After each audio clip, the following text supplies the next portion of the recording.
म्हणून मला असं वाटतं की आता कदाचित रोहित पवारांचे ते काका होते, त्यांचे जास्त जवळचे असतील, पण आमचे मित्र होते.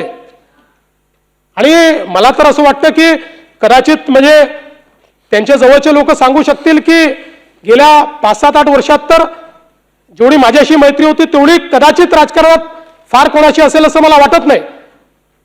त्यामुळे आम्ही कुठेतरी त्यांच्यावर FIR होऊ नये किंवा तो ब्लॉक व्हावा हे का करणार आहे? आपल्याला क्रिमिनल जस्टिस सिस्टीम मध्ये या पद्धतीनंच काम करावं लागतं.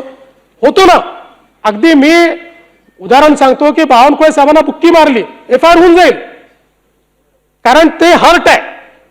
हा ऍक्सिडेंट असल्यामुळे पहिले ADR होतो, ADRच FIR मध्ये कन्वर्ट होतो, त्याची ती प्रोसेस चाललेली आहे.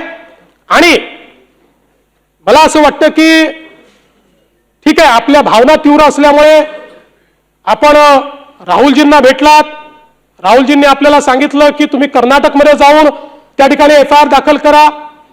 कर्नाटकमध्ये 0 FIR दाखल झाला. नाही ठीक आहे, त्यांनी नसेल सांगितलं, तुम्हाला मनात वाटलं असेल, पण मी तुम्हाला सांगतो,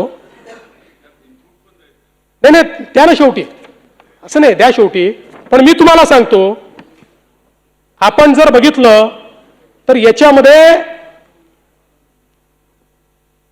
हा जो काही 0 FIR आहे हा घेण्याचा अधिकारच कर्नाटकला नाही.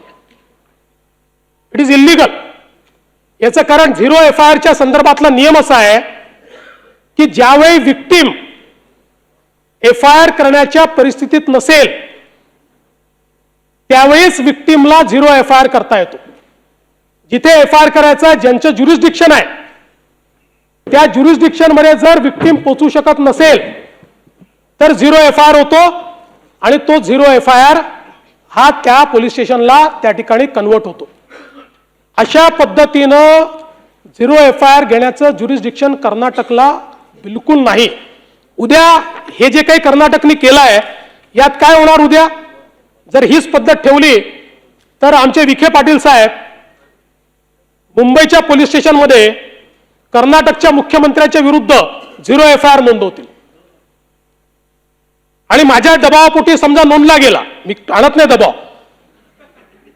नोंदला गेला आणि तो 0 FIR म्हणून जाईल. आणि म्हणून याकरता 0 FIR नाही आहे. मी आपल्याला पद्धती पण सांगतो, म्हणजे you may be aggrieved and you have all right to be aggrieved, पण त्याच्यातली पद्धत ही आहे, याकरता पद्धत अशी दिलेली आहे की अशा पद्धतीनं तुम्हाला जर वाटतं की FIR दाखल झालाच पाहिजे आणि समजा प्रशासनाचं मत आहे की ADR will be converted into FIR, तर याच BNSच्या कायद्याने तुम्हाला 175(3) दिलेला आहे, ज्याच्या अंतर्गत तुम्हाला संबंधित कोर्टात जाता येतं आणि कोर्ट डायरेक्ट करतं की याच्यात FIR दाखल करा. त्यामुळे हा जो काही कर्नाटकने जे काही केलेलं आहे तुमच्या मनात नसेल, पण हे कर्नाटकने राजकीय दृष्ट्या महाराष्ट्रामध्ये इन्व्हेस्टिगेशन नीट चाललेलं नाही, कुठेतरी इन्व्हेस्टिगेशन डिरेल करण्यात येत आहे, कुठल्या तरी दबावाखाली इन्व्हेस्टिगेशन चाललंय.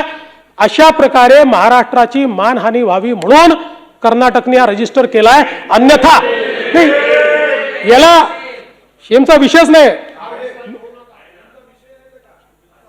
नाही एक मिनिट.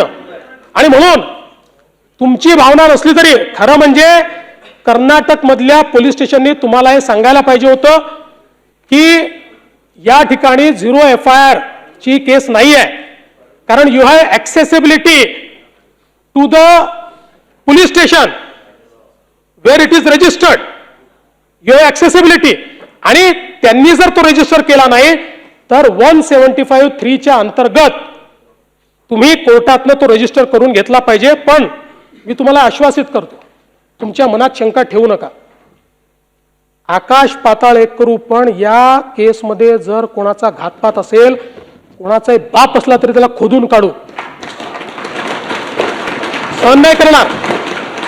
कदाचित तुमच्या तीव्रतेपेक्षा माझी तीव्रता कमी असू शकते, पण इतकी बोथट नाही आहे की अजितदादांच्या केसमध्ये कोणी कॉन्स्पिरसी करेल आणि आम्ही त्याला सोडून देऊ, त्याचा मुर्दाही खणून काढू, एवढं तुम्हाला मी आश्वस्त करतो. आणि पुन्हा सांगतो, तुम्ही जे प्रयत्न करतात माझं समर्थन आहे, मी त्याच्या विरोधात नाही आहे. फक्त ते प्रयत्न करत असताना माझी तुम्हाला विनंती आहे, तुम्ही तरुण आहात, इतरांची तीव्रता कमी आहे असं तुम्ही समजू नका. कदाचित तुमच्यामध्ये लिडरशिप आहे, तुम्ही समोर जाऊन करतात. काही असे असतील की ज्यांना मनातलं वाटतंय पण ती लिडरशिप त्यांना दाखवता येत नाही किंवा त्यांच्यामध्ये ती कार्यपद्धती नाही आहे.